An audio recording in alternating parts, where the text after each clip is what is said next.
बिस्मिल्लाहिर्रहमानिर्रहीम।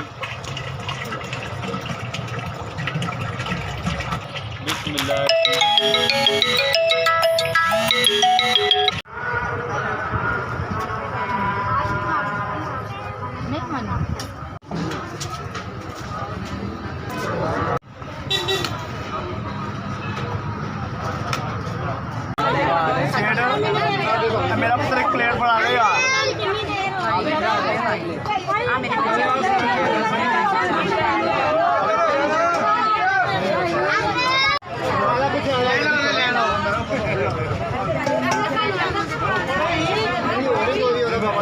आगे में आया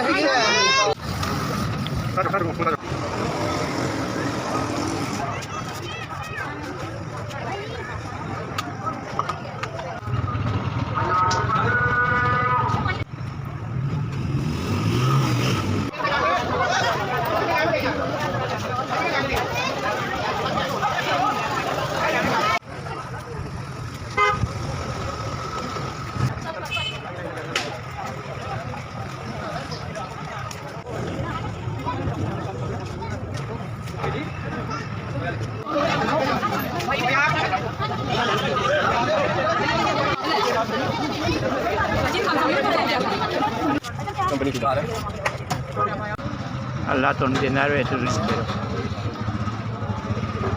अल्लाह ताला ने रिज़्क़ की बरकत जो आज का खाने का इंतज़ाम किया है माशाल्लाह बहुत अच्छा किया है। जो कुछ करते पे मैं कहना जिन्नी भी खिदमत करते अल्लाह ताला सिला तावे ना सब नूं तवीक देवे अल्लाह तानू होर देवे जेड़ा प्रोग्राम कीता ते अल्लाह पाक ने तंदुरुस्ती सेहत अल्लाह ताला इससे ज़्यादा दे।